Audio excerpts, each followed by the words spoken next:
bicara bige bicara bige manzi ongera ukavuga kamwe gusa ngo umunyarwanda tiki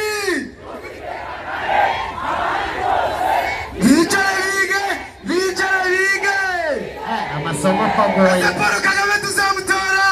dufite impamvu zo kumutora barakoze cyane gakundi muriro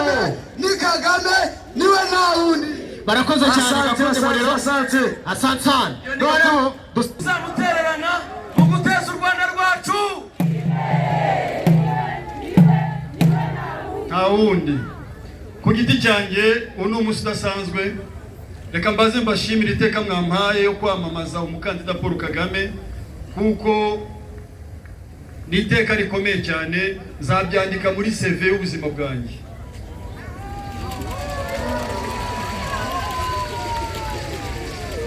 Nihuse Paul Kagame umukandida wacu wa RPF nyuma y'uko hagaritse jenoside yasanze u Rwanda ruri mu icuraburindi ruri mu mwijima w'ubukene w'ubujiji amacakubiri ibibi byose byari muri iki gihugu yarabirebye ashaka ibisubizo yasanze u Rwanda ruri munsi cyane ku buryo munsi yaho nta handi habaho ariko uburyo akunda abanyarwanda yaravuze ati nyuma y'uko mpagaritse jenoside impamvu ya jenoside ikaba ari ubumwe bwabuze mu banyarwanda reka mbanze ngarura ubumwe bw'abanyarwanda mu kugarura ubumwe bw'abanyarwanda yarabanje afata ingabo yarasanaga nabo ku rugamba ashaka kubohora igihugu izo ngabo zanga ko abohora igihugu arazibwira ati nimuhumure uzi ko atagarabye amaraso naze twubaka igihugu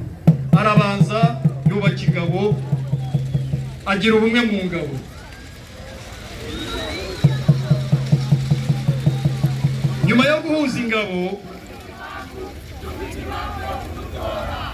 nyuma yo guhuza ingabo yaravuze ati nta kindi gikenewe hakenewe ubumwe bw'abanyarwanda kugira ngo u Rwanda rutere imbere kugira ngo tubone ibisubizo by'igihugu nuko habanza abanyarwanda bakaba bamwe munyemerere mbanze mbabwire ijambo yavuze kuko muzi yuko tugira inama buri munsi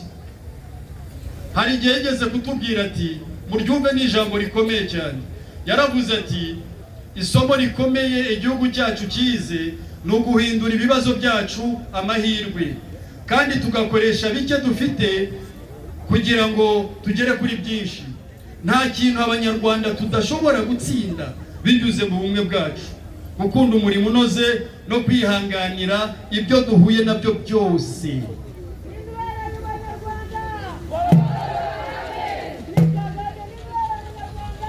ni Paul Kagame murakoze cyane aravuze ati reka shaka inzira yo gukemura ibibazo by'abanyarwanda abanyarwanda bavuye habi abanyarwanda bavuye aho nta wundi wakwifuza kuhagera aduha umuyoboro cyangwa aduha icyerekezo yashyize mu nkingi eshatu inkingi y'ubukungu inkingi y'imibereho myiza n'inkingi y'imiyoborere myiza mu nkingi y'imiyoborere myiza niho twasanga umutekano tukahasanga n'ubutabera nihuse reka ngere ku bukungu ubukungu ubu tuvugana bwikubye inshuro ebyiri bwavuye kuri 3.9 bugera kuri 6.9 nta wundi wabishobora utari Paul Kagame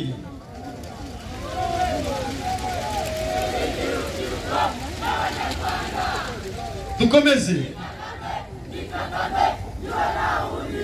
mwumve rero ubukungu tufata ubuhinzi n'ubworozi kera Paul Kagame atarafata kino gihugu kuba umuhinzi kwari ukuba nyagupfa kuba umuhinzi kwari ukuba umukene ariko uyu munsi tuvugana umukire ni umuhinzi umukire ni umworozi ndabeshya guhinga no korora nibwo bukungu bw'iki gihugu murabizi abahinzi aho bageze n'aborozi aho bageze ubuhinzi n'ubworozi bwateye imbere ku buryo ubuhinzi n'ubworozi bugaburira abanyarwanda ndetse tukagemurira n'amahanga amadevize akinjira mu gihe hari ibindi bihugu duturanye byaguze amadevize tugeze ku nganda. Mu gihe cy'inganda, mbere yuko Kagame afata kino gihugu ngo agihe umuyoboro, twari dufite ibisa n'inganda. Uruganda rwacaga imirongo, urundi rugasiga amarangi, barangiza ngo dufite uruganda rukora ibintu runaka. Ariko uyu munsi siko bimeze. Mujye mu turere twose muzasanga hari zone z'inganda. Hano muri Kigali mugeze i Masoro, wamenya inzira kwinjiza muri zone, ariko uyigusohora yakugura. Abageze i Masoro murabizi, iyo uhageze uravuga uti Paul Kagame urakabaho, urakabaho.